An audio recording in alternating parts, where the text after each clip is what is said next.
panicked. Good morning. Happy Sunday. Today is the day. Today is the day that I have been waiting for honestly months. Today's the day where we get to talk about the intersection of fitness and fantasy and how it pertains to Dungeons and Dragons. I came up with a list of essentially both workout volumes and workout types that I think fit really well with the D&D classes. I broke it out into 3 bigger subcategories that can apply to pretty much, I think, any type of fiction, but really fantasy and sci-fi specifically, I think they fit very well into. And then I broke it down by D&D class. If you are unfamiliar with the Dungeons and Dragons classes, there are technically a standard 12 that show up in all of the general rule books. There's a couple others that pop up. Artificer, Blood Hunter are 2, but we're going to stick with the classic 12. And I have divided them up, like I said, into 3 bigger categories. There's your spellcaster, there's your hybrid, and then there's your martial, or more of like your fighter style. And in case anybody is wondering, I am qualified to talk about this because I am a nerd and I have been working on things like this and working out in these styles for about a decade. I will say this, I am not a certified trainer or a health specialist. If you are someone who's really starting to get into working out or trying something new, standard, warnings apply. If you're nervous, talk to your doctor, train with somebody, things like that. This is just to give you an idea of where you might want to start. To kick things off, we're going to start off with our spellcaster group. So spellcasters are spellcasters. They are, typically mages, wizards in towers, maybe like a druid or something like that. Sometimes they might have a little bit of combat proficiency, but really what they are best at is like that magic aspect. If you are more of a sci-fi person, this might be more of like the hacker role. And these are the people where it is either an ability to develop kind of that skill, or the bigger component is things that get added to help you focus better and dedicate more energy to the craft that you are trying to develop. In terms of a split, like how many days you're working out, this is probably around 3 or 4 days a week. You might be having more rest days from this program than not, and that is kind of dependent on what your craft is, what your spellcraft essentially is. So there are 5 that I'm going to talk to, and for those of you that know D&D, you're probably going, there's typically 6, and you're right, but we will get there in a little bit. So we're going to start with our 5 spellcasters. So we're going to kick it off really strong with Bard. Bards are typically seen as like this minstrel, jester. They play music, maybe they sing. If you've seen Critical Role, Campaign 1, Scanlan is an excellent like classic bard in a lot of capacities, but they might also be really into theater. There's a College of Dance bard, there's a College of Valor bard, so there might be a little bit more action, combat, or like dancing that's involved. So for a bard, 3 or 4 days a week, if you're a baby bard, if you're like just starting, maybe you're taking 3 or 4 days a week to work on dancing and acting and singing. And within that, I'd also add in a little bit of like mobility or stability. So like yoga or Pilates. If you already have a little bit of that, let's say you're already acting, it's 3 days that you are setting aside to take care of yourself physically and oftentimes mentally to help prepare you for whatever you're working on. So bards, 3 or 4 days, I'd say yoga, stability, and then probably the classic dance is a good place to start. Next up, we have druids. They are a, nature wisdom-based spellcasting. They can change their body into different animals. And once again, sticking with that 3 to 4 day a week split, in my mind, that comes down to 2 things. And one is walking or hiking, being out in nature. And then the other thing would be yoga or Pilates. Once again, and I say that, I think the difference is with Bard, it's more about mobility and stability to enhance other things. For Druid, I would think that these would be more intensive, maybe almost like a hot yoga, to really tap into that sort of shape-shifting capability that they have. And then I would just say any extra time in the week dedicated to being outside, investigating maybe like plants, hanging out with animals, very Druid type hobbies are a great thing to incorporate. Third up, we have Sorcerer. This is our third spellcaster. And in the D&D world, sorcerers get their magic kind of innately. Oftentimes they're born with it, or they're cursed or gifted with it. This is the kind of person where if they're not born with it, they might, like I said, get a curse, drink water from the wrong magical pool, and suddenly they have magic powers. And their ability to spellcast comes from their charisma. It kind of comes from, I like to call it their audacity. The three like main ways to cast magic in D&D are your intelligence, your wisdom, and your charisma. And that's really just like your book smarts, street smarts, and then I honestly think charisma is audacity. So for Sorcerer, there's not as much in the character build that's devoted to practicing a craft in that capacity because it's innate and it's natural. With that being said, though, I think it would really benefit if you like sorcerers, if you're into that kind of a vibe, to add in 3 or 4 days where you are doing some sort of high intensity interval training, like a HIIT workout, Tabata. It is short, it is brief, you get a lot out of it, but it also, you don't need anything else. Oftentimes, usually a lot of them can be body weight. I know sometimes if it's more of like a CrossFit kind of a thing, you might need some weights or something, but I think a body weight HIIT, Tabata, something like that, if you are more into like running and stuff like that, then maybe doing a fartlek or speed drills, things like that.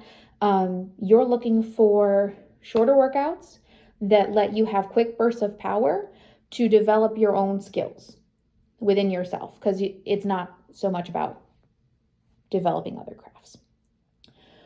Warlocks, I would say, are also very similar to sorcerers in that they are charisma based, but they don't get their power innately. They get it from somebody else, and they have fewer opportunities to like pick up different spells. There's a big joke kind of that warlocks tend to stick just with one basic spell. It's called Eldritch Blast because one of their main capabilities is being able to take that spell and do a bunch of different things with it. So I would say that minimal spell really translates to, I'm going to go back to yoga, but I'm hoping I say this right. Ashtanga yoga, which is the same sequence that you do over and over again and perfecting it, right? If you're going to do the same thing over and over again and perfect it, that's very, very warlock. I'd also say maybe like 2 or 3 days doing that, and then an extra day where long walk, maybe a light run, maybe a hike, something like that. Get on the Stairmaster, a little bit of cardio just to up your endurance a little bit. Some warlocks do have a combat aspect, so while that's not a big focus in terms of building a workout plan, you might want to build up a little cardio sort of to prepare for that instance. And then also, like I said, warlocks, they do a few things and they do them very well. And I think that really speaks to setting aside time each week, pick a hobby, like a hyper focus, and that's your craft, right?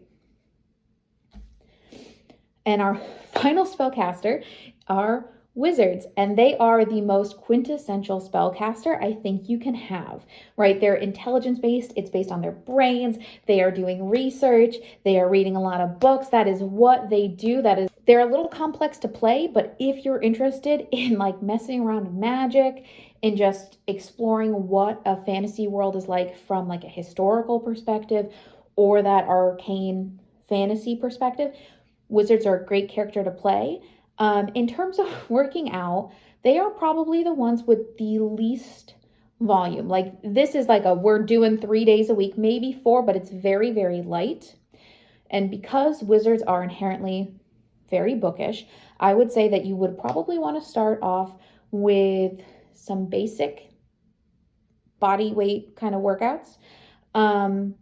Not full blown like calisthenics training, but push-ups, squats, sit-ups, your basic 3.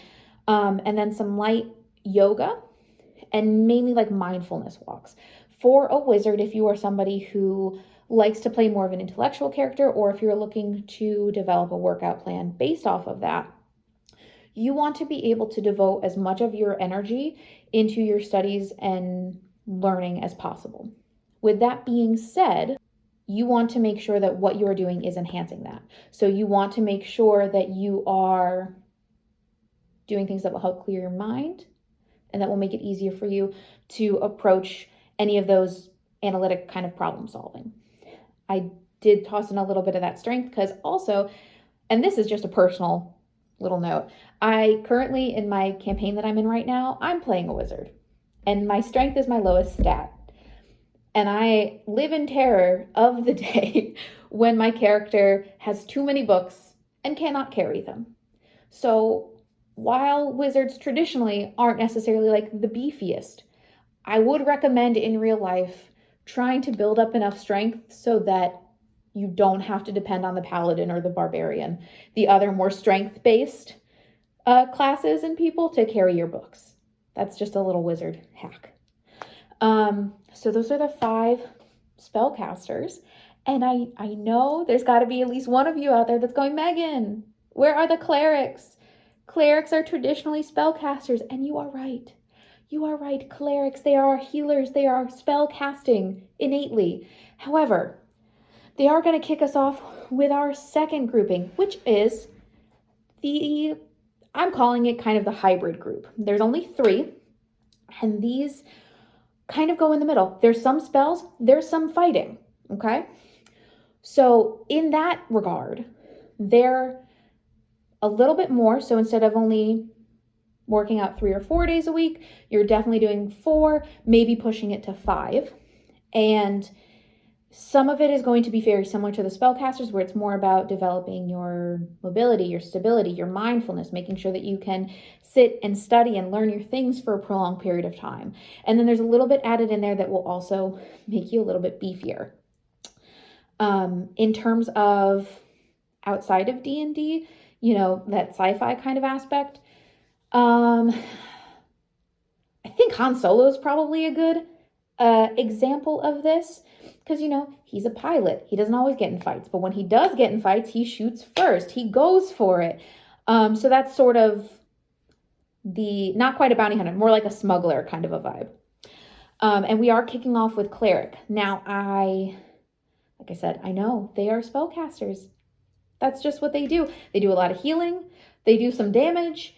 They're not frequently, unless you're like into being a war cleric, which is its own vibe, they're not really in the front lines a lot. They're normally kind of in the middle or in the back.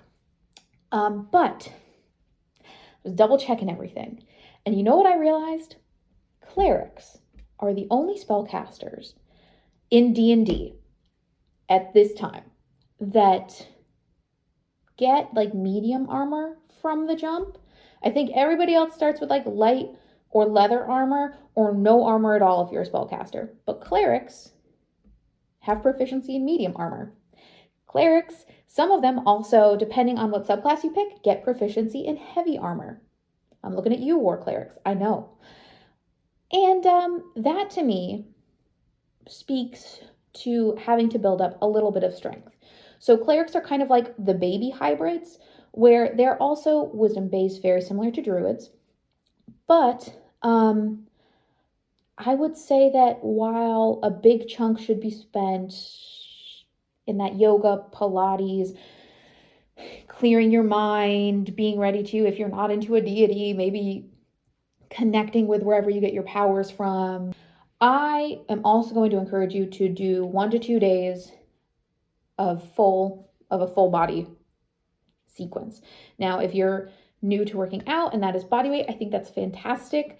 If you are more seasoned or experienced, or you just know that you have an innate strength in you, definitely, if it's available, pick up some dumbbells, some free weights, something like that, maybe a machine.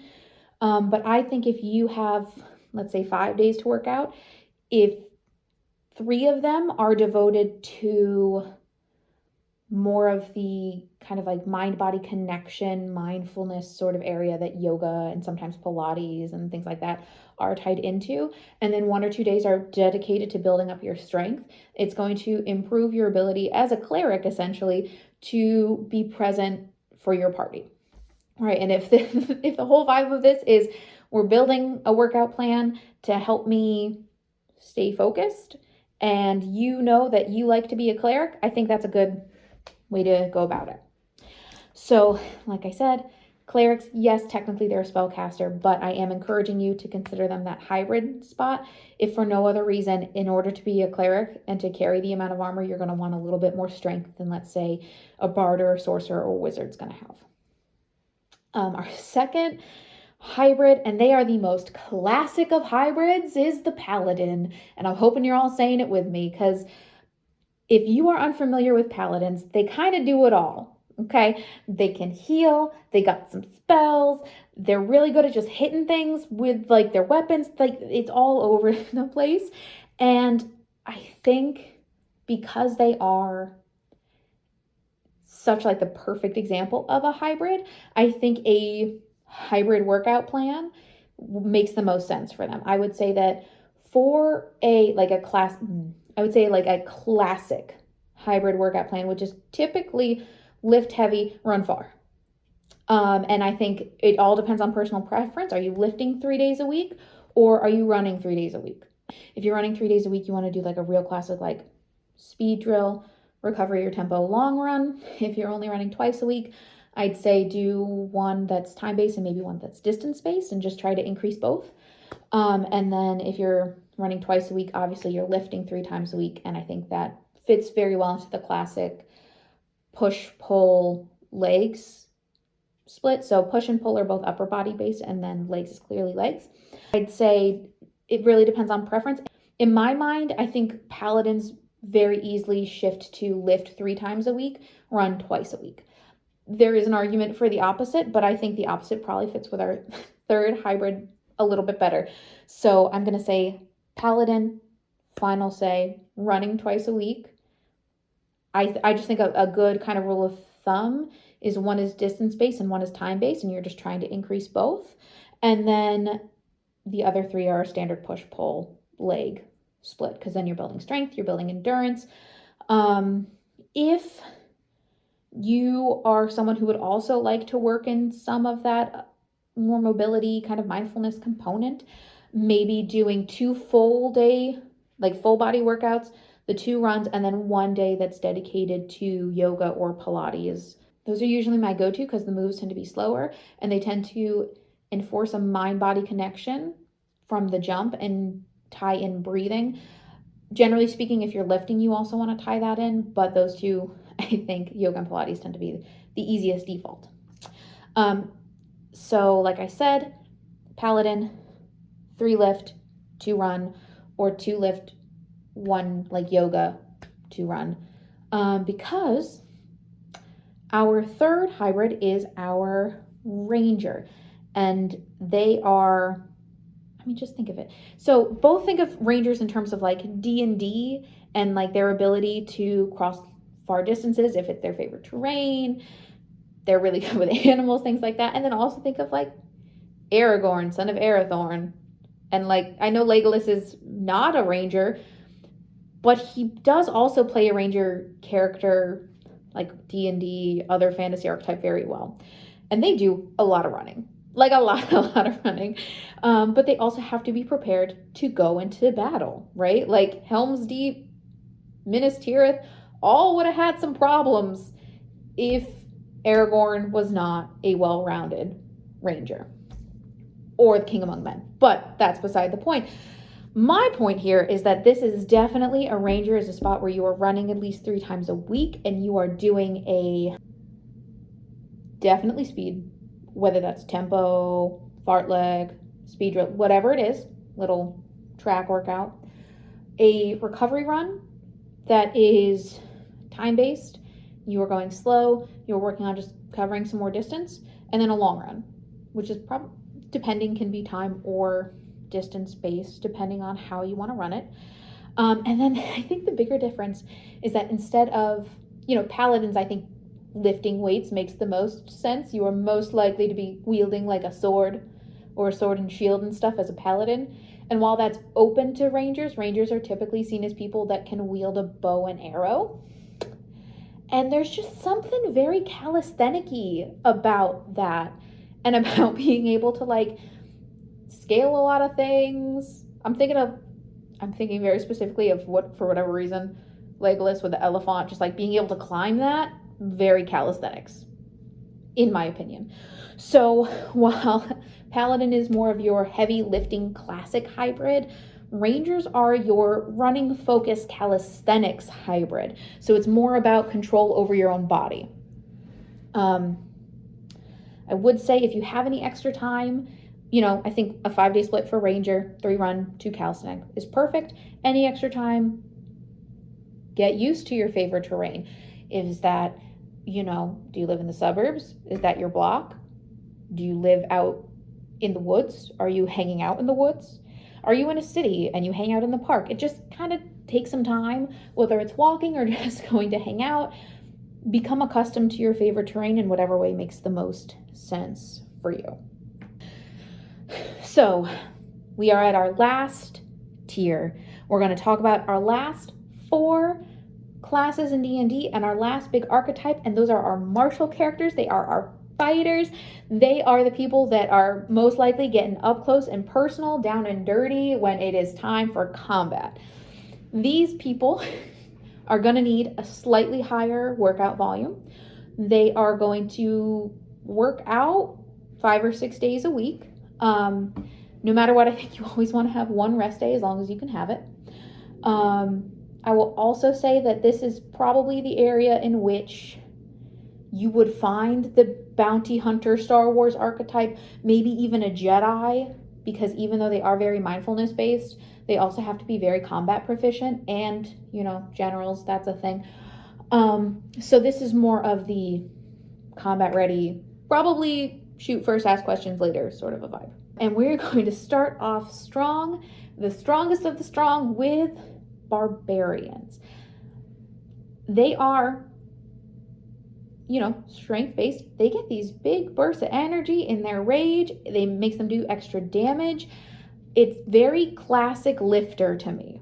Okay. So whether that's you're doing, 2 sets of push-pull leg days for a full 6 days, or you're doing that and then in some like powerlifting or Olympic lifting, I think looking into more of the specifics of different types of lifts. And honestly,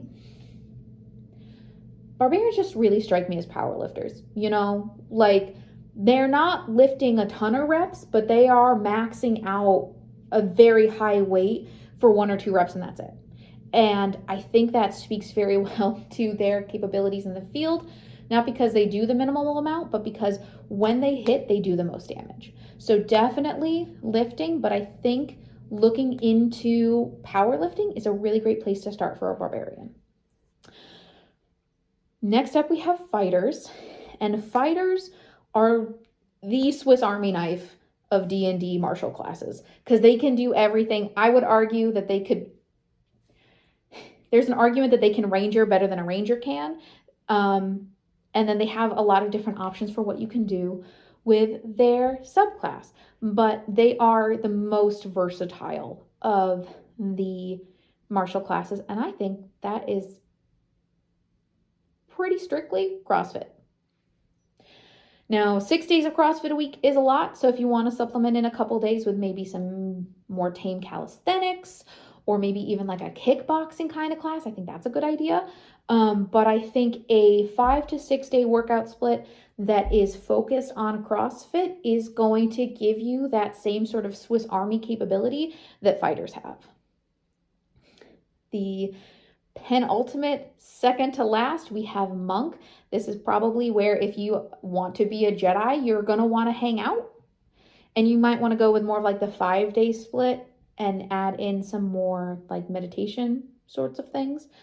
But we are very strictly, I think, talking about combat-based workouts. And there's a couple ways to go about that. You can start taking classes, whether that's kickboxing or martial arts. But then there's also some free resources for like shadow boxing and things like that that might be interesting. But they are very, combat based. They're monks.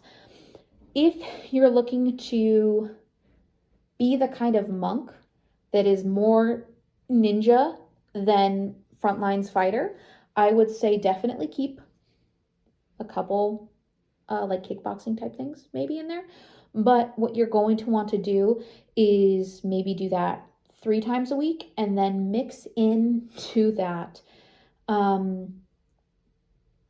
I want to say calisthenics, but I also think like free running and parkour is a great avenue to go down, or something that is more like sprints, like for cardio.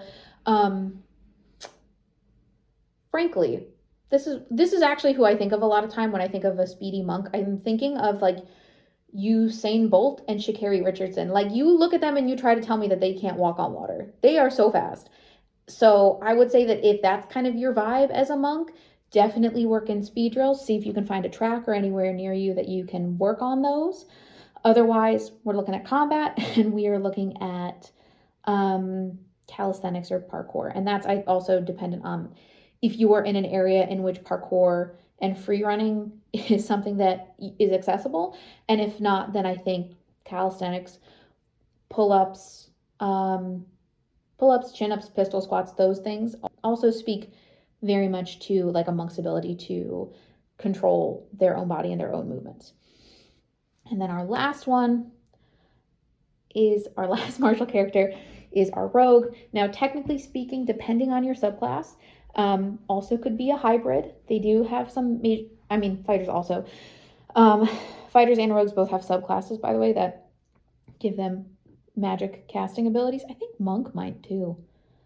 But, a rogue is somebody who is either they could distance weapon it, but they're also potentially getting in up close and personal and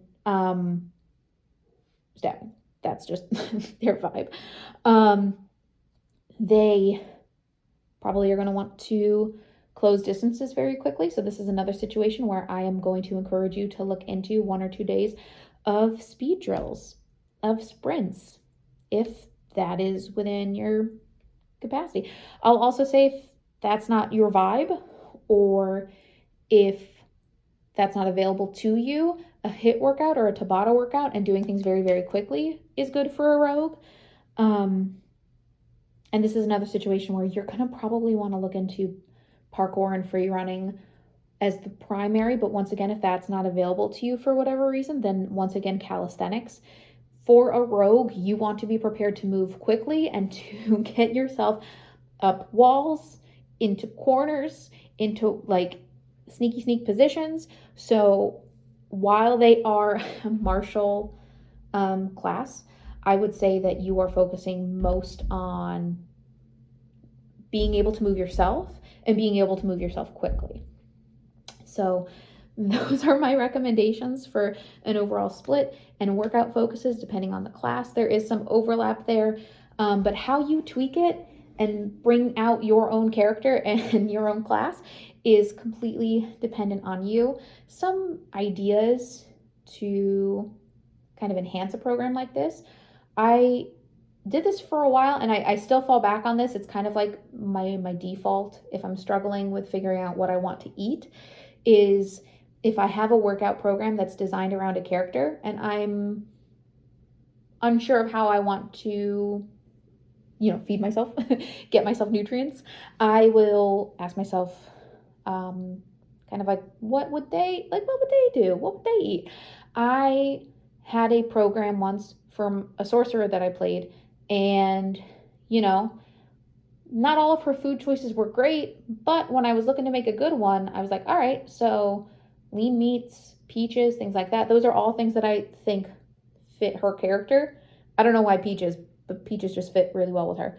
But it's kind of fun to either build it into your day or have it as a fallback of like, I get to have a meal kind of like a fantasy character. Also, classic fantasy character lunch is like cheese, bread, and an apple, which it's not packed with protein, but man, it's tasty, you know? Second idea for enhancing it, trade out a training day for an activity focused in your class. I would say, especially if this is like a physical activity, you can trade out more than one day.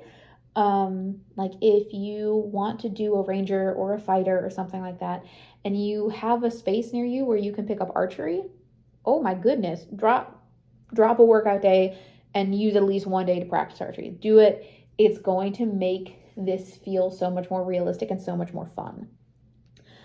My third idea is to gamify it. I talked a little bit about how I have gamified my own habit tracking a few weeks ago, but I think just the idea of giving yourself points, earning rewards, even if it's simple as like you get one little checkbox every time you complete a workout, and when you get 10, you get like a little treat or something like that. Like any way that you can make it a game, tying it to XP, giving yourself a reward when you level up, it's going to make it feel more immersive and fun, and it's also going to give you an added incentive. But they have to be things that you probably wouldn't normally do for yourself as a default, but that you'd like to. Don't pick things that you desperately need or that you would just probably do for yourself anyway.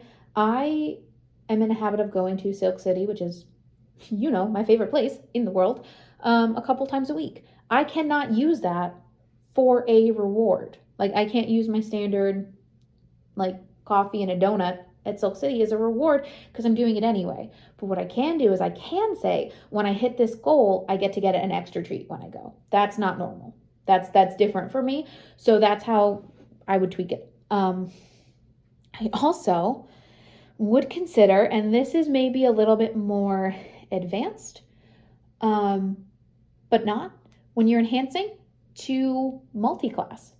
I mentioned my character that liked peaches before. She was a sorcerer rogue multi-class, and I started as a sorcerer, and I started a lot of my workouts from that sorcerer point, right? I was only working out 3 times a week. I was doing HIIT workouts, and that was fine.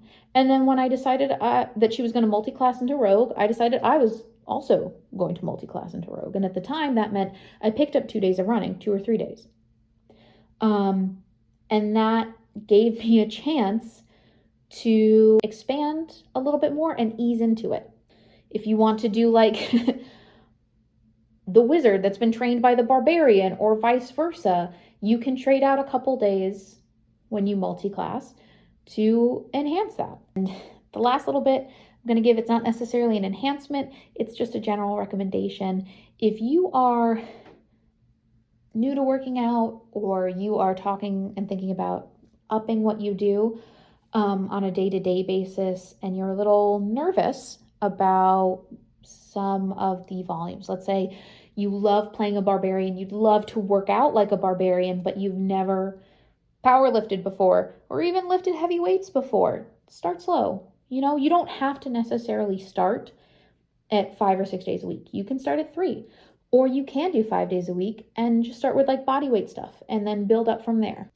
I would also recommend, if it's available to you and you can, depending on what it is, talk to a coach. There are people that coach for just about any type of physical fitness event and type. So you can find a coach that maybe would help you start from kind of that point zero, like starting block, and develop into that barbarian. But if you want to do a martial class or a hybrid class and it's sounding a little too much, take a step back. You also can just do like a mini game and say, okay, I want to be a fighter, but I don't know if I'm ready for that yet. So I'm going to just take a month or 2 and I'm just going to train like a druid just to get in the habit, and then I'm going to build from there. And that's also fine. And it doesn't even have to be like a multi-class thing. You can just say, okay, this is my druid winter, and then I'm going to start my fighter spring on March 20th when spring happens, and kick it off from there. All options are good options. These are just some recommendations and ideas to get you going. If you are somebody who loves D&D that wants to get into working out, or you could even reverse engineer it. If you're somebody who loves working out and you're trying to find a D&D class or a fantasy or sci-fi archetype that really resonates with you, look at how you're already working out and see what lines up, right? Like if you're somebody who's doing CrossFit 5 times a week, maybe you do want to try being a fighter because they're inherently kind of like how you are already. So those are just some of my ideas. If you have any others, I'm happy to hear about it in the comments. Like I said, this is just from my personal experience and from my personal expertise. I'm not saying I'm right universally. I am saying I'm right for me. So I hope this was helpful. And let's see, I think next week I am back from my cruise next week, I think. And if that's the case, then I should be giving you guys a little update on that. So I will see you next week, and let me know if any of this was helpful for you. Bye.